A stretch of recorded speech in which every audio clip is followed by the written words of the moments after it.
Hi, you guys. It's Jessica again. Welcome back to my channel. And today we will be going over. I'm in the program now. Now what? So we already took the prerequisites, waited, got the acceptance letter. Now we in it. Let's go. So before we get into it, I would like for you guys to take the time out and like, comment, and subscribe. So let's get right into it. So you're in the program, you got the acceptance letter, you did the wait, all that good old stuff. Um, the main thing you are worried about now is like what to expect now. So the main thing is you're gonna start getting email notifications and everything. And you're gonna get a list of books. You're gonna get told to order your scrubs. You're going to be told to take a CPR class. Thank goodness that, we had to see we have an EMT program at our school, so they were nice enough to tell us to just pay $7 and come in during the summertime to take that CPR class and take the test, and we were certified. And then you get ready for orientation. But before we hop right how what goes on in orientation, when you order your scrubs, we ordered our scrubs, and what size I ended up ordering two, and they ended up getting a free pair of scrubs because someone from a previous cohort didn't want their scrubs anymore. But this is the shirt. The pants are the same color, of course. Damn, I got time to go back to the room and go get that. But I just want to kind of give you guys a look at. That's what it says right there. Chattanooga Technical College, Surgical Technology Program. So, make me feel like I'm hurting. Mm. And when you order that, they took about probably like a week and a half or so or two. It depends. Um, then you got your books. So another video, I'll kind of give you a rundown of the books that I have for the first semester, this semester as my second semester, and then what I'm going to be having for my third semester, what I'll be using for the summer semester. And then when you got to orientation, it was very surreal because all the classes I taken, all the hard work I put in, I finally got to the point that I'm like, okay, this is the first day of class of me, choosing my new career. It like I said, it's a lot of, like I said, I panic and I'm anxious. I'm very anxious sometimes. So, it's a lot going on in my head. Even while they were talking, it was just, my head was all over the place. I was excited, I was scared, I was nervous, I was happy, I was, just all over the place, like I said. Um, it was a good feeling that, like I said, I worked there hard, did what I was supposed to do to get into this program. So I did what I was supposed to do to get where I wanted to be. Um, and then it gets real when they start talking about the credit hours. So I took 17 credit hours for the first semester. That's 8 credit hours for surgical tech 1010, and then I want to say 7 credit hours, 8 credit hours for 1010, and then 7 credit hours for surge 1020, and then microbiology 1080. So 3 classes. So 7 credit hours, 8 credit hours, and then 2 credit hours. So the 2 credit hours, they come to like the last 5 weeks of our semester before while we were doing clinicals and everything. Um, that right there, that was, I kind of already expected that. That's the reason I went to school for part time anyway. Some people are full time people. If you're full time, go for it. Get it on out the way. Knock it out the ballpark. Okay, that ain't me. So being a single parent, like I said, it's me and my son. So everything revolves around me and him. So I have to make sure that I am available for him. So and that kind of, like I said, that ties into why I started with part time, and then I already knew, hey, once I get into full time, I know I don't have much. I don't have a choice. When you get into a program, it's full time, no choices. No, you can't be like, hey, can I go? No, there's no such thing as part time. You're in this full time. There's no slacking, none of that.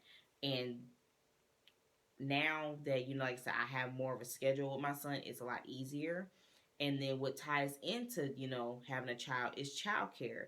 If you are applying to these programs, that's even nursing, OTA, radiology, or just any program that you're applying for and you know it's going to be full time, start asking people, can they help you get your child off the bus or help you get your child on the bus? Like, have a plan before that, and that's what I did. Like I said, I am a planner. So I asked folks like months ahead. I was like, look here, even if they weren't going to be able to, some folks who weren't able to do it when that time came because they end up moving or they had other things to do. Life happens. But I try to ask people who I trusted with my son, and to ask them like, hey, I applied for the program. They're going to start having clinicals around when probably within a couple months while I'm in the program. Do you think you can help me with him, with my son? And I got, for the most part, everyone said yes. And some people might was like, just kind of keep me updated, when you get in.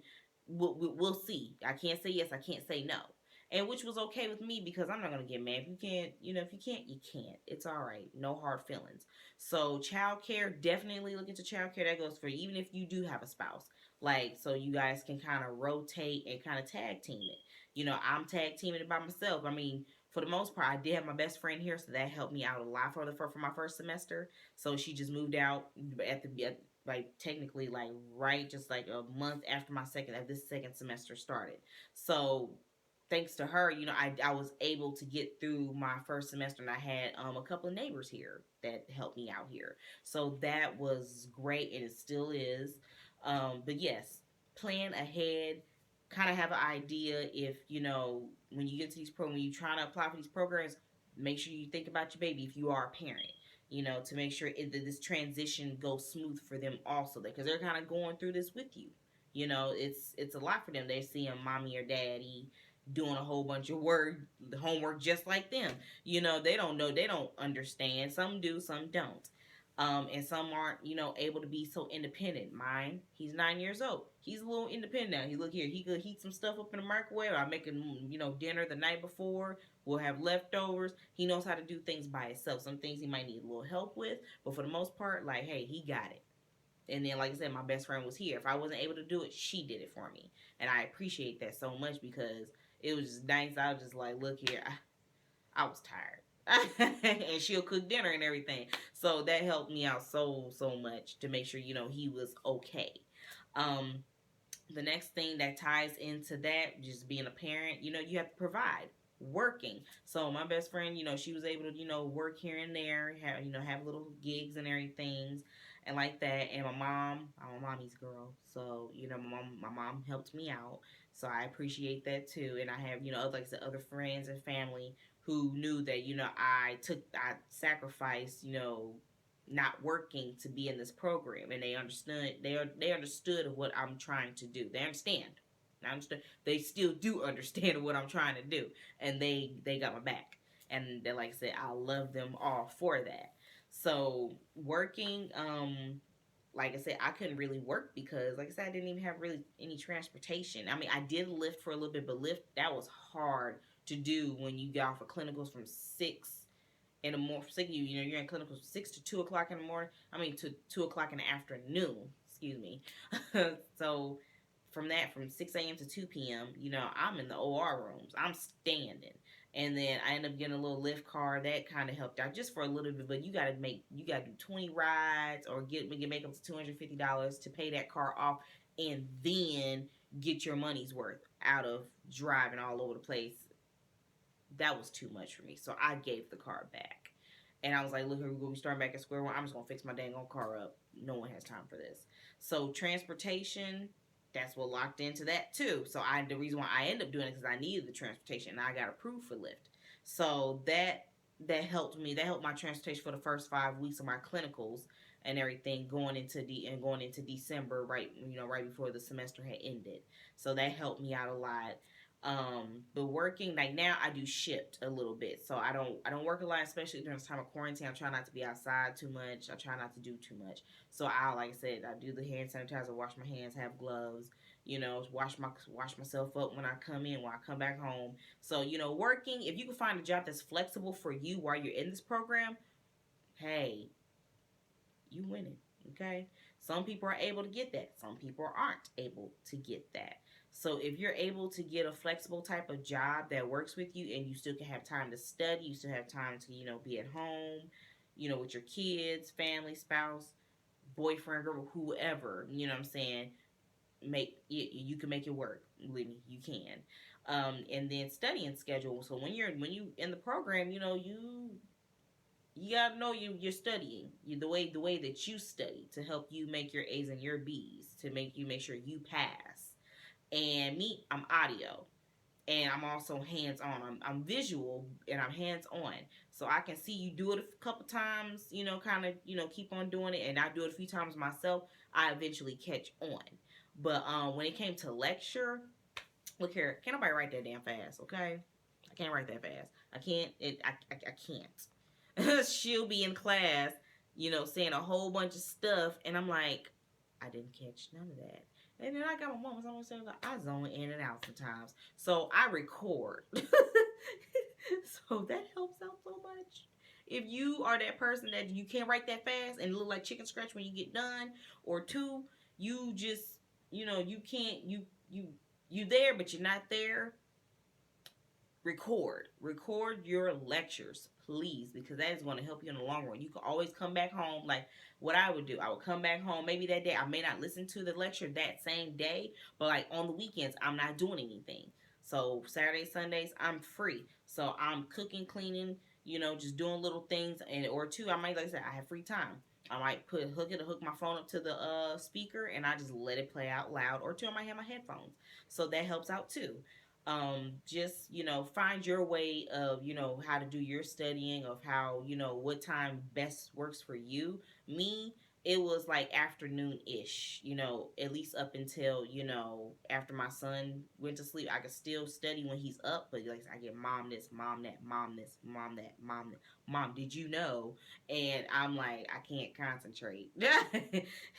So what I do was I'll put my bed at 8:30, no later than 8:45, and I start studying. I study at least until about 10:30, 11 ish, and I have to wake up at 6:40 to get him up and get him to school. But on the bus by 7:25, so by the time 7:30 ish, I'm getting ready myself to get ready to go to class. So I leave by 8. In class. I'm at on campus by the time, what, 8:35 ish. If I leave on time, like at 8, no later than 8:15, I can make it to class by 8:45 ish. So you have to kind of plan, be very precise and very prompt with your time. You have to be very precise with your time. Not being late and everything. And then along that process, you are doing labs. Lab is like the most important thing of this program because it's hands on.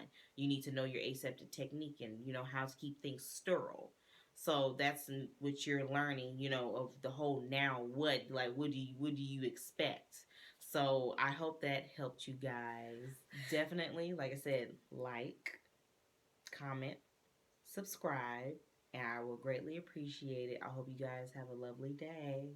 Bye.